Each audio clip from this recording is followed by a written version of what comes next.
Firminy est une ville donc, de la banlieue de Saint-Étienne, dont le maire, Eugène Claudius-Petit, a été le ministre de la Reconstruction, donc sous le général de Gaulle, dans l'immédiat après-guerre. Faisant face à un afflux de population dans cette ville, Eugène Claudius-Petit a très rapidement décidé de lancer tout un plan d'équipement assez important de sa ville et l'a confié à un architecte de renom, puisqu'il a confié à Le Corbusier. Donc c'est dans le cadre de cette commande que Le Corbusier a conçu ce qui est aujourd'hui le plus grand ensemble de construction conservé sur le sol français, puisque ça inclut donc une maison de la culture, un stade, une église et donc une unité d'habitation.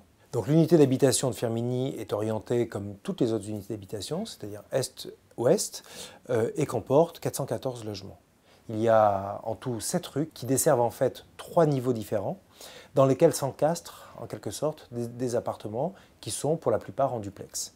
Donc chacune de ces rues fait 131 mètres de longueur, puisque c'est la longueur de l'unité d'habitation, et il y a juste une fenêtre à chaque extrémité, ce qui rend ce long couloir quelque part aveugle.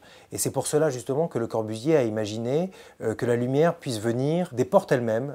Donc chacune des portes est peinte d'une couleur, et au-dessus de chacune de ces portes, Le Corbusier y installe une applique, dont le dessin est de sa main. Ces appliques d'apparence simple présentent un dessin assez sophistiqué, puisqu'il s'agit d'un cylindre dont la découpe correspond en tout point au vocabulaire plastique et au vocabulaire sculptural de Le Corbusier. Elles sont faites très simplement de métal, laqué gris en extérieur, blanc à l'intérieur évidemment pour refléter la lumière. Au tout début des années 2000, l'Office public d'habitation de Firminy mène une ambitieuse campagne de restauration de cet édifice, et notamment dans les parties communes, se voit dans l'obligation de remplacer ces appliques qui ne correspondent plus aux normes européennes. Et donc aujourd'hui, ce sont près de 150 de ces appliques, donc déposées entre 2001 et 2004, qui vont être vendues aux enchères, chacune avec un certificat de provenance signé par l'Office public d'habitation de Firminy. Et qui seront donc mises aux enchères le 30 mai prochain,